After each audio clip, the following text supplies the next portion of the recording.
Jax, do you think today's large AI models possess genuine intelligence? Well, even though they constantly surprise us, the truth is, all they're really doing is predicting the next token. They don't have human-like intelligence. At least, not yet. A very technical answer. But if AI is just calculating token probabilities, how do you explain its ability to write scripts, solve math problems, or even write code? Whoa, getting hardcore right out of the gate. So, what's our topic for today? Today, we're going to try and explain exactly how AI generates this so-called intelligence. As you said, AI predict the next character by calculating the probability distribution.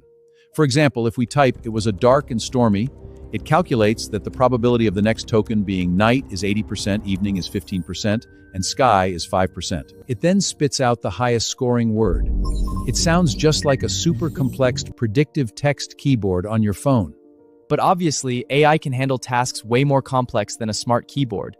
How does it pull off these massive probability calculations? Simply put, AI converts the input text into a series of number matrix, then uses its massive internal parameters to perform incredibly complex matrix multimutations, accurately calculating the logical relationships between words. The more accurate the probability, the more terrifying the number of parameters required. For instance, imagine GPT-5 having around 10 trillion parameters, Gemini 3 with 9 trillion, and Claude 4 Opus with 8 trillion. Wow, that many parameters? Do we even have the physical computing power to handle that for every single prompt? Great question. If we used every single parameter for every conversation, power grids worldwide would blow up. So, engineers invented a method inspired by the human brain. We don't use our entire brain all at once, right? The language center lights up when we speak, and the logic center lights up when we do math. So AI also divided its parameters into specialized departments? Right. In engineering, this is called the mixture of experts architecture. It's like having many specialized departments inside the model. Every time you ask a question, an internal router evaluates it and only activates the relevant parameters. This means that even if it's a 10 trillion parameter behemoth, the actual number of parameters activated to answer you might only be around 30 billion. I see. Substituting global computing with local activation, that drastically cuts down the computing power needed for each query. Since the base level is just statistics and probability, and programmers haven't written any specific logic codes, how can it solve math equations or write novels? It acts like it actually possesses logical reasoning. Do you remember the high-dimensional theory? We talked about it in the last episode, the story of the 2D beings.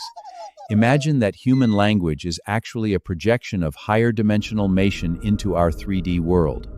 You can think of that high-dimensional information as the truth.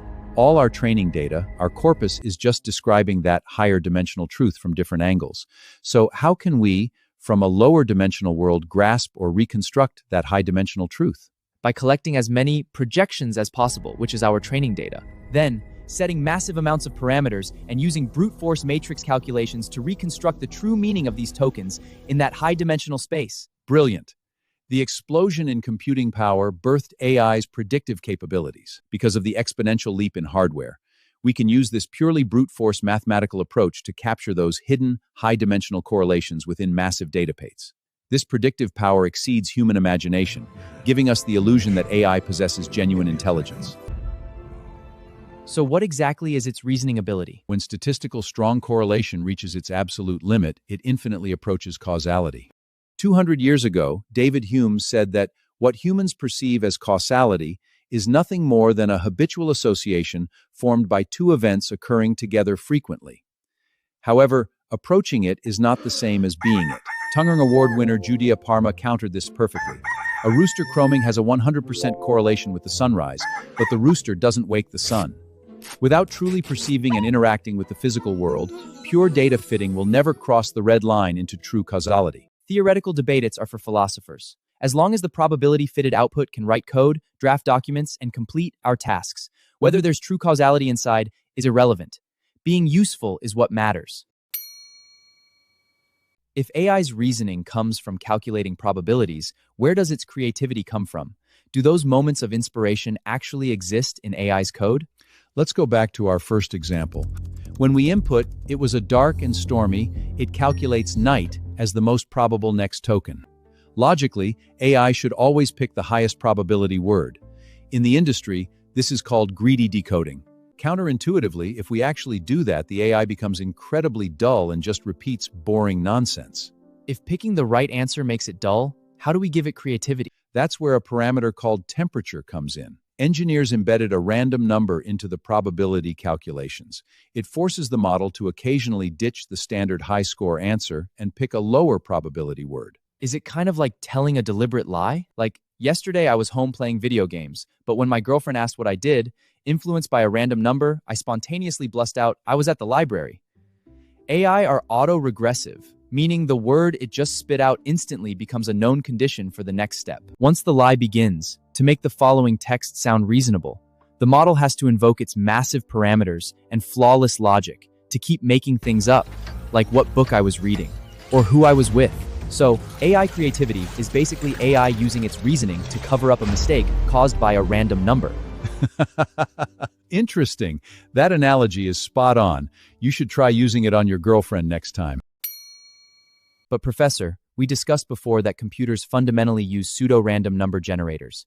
That means even though it picked a low probability word, the AI's answer can still be calculated with determinist mathematical formulas.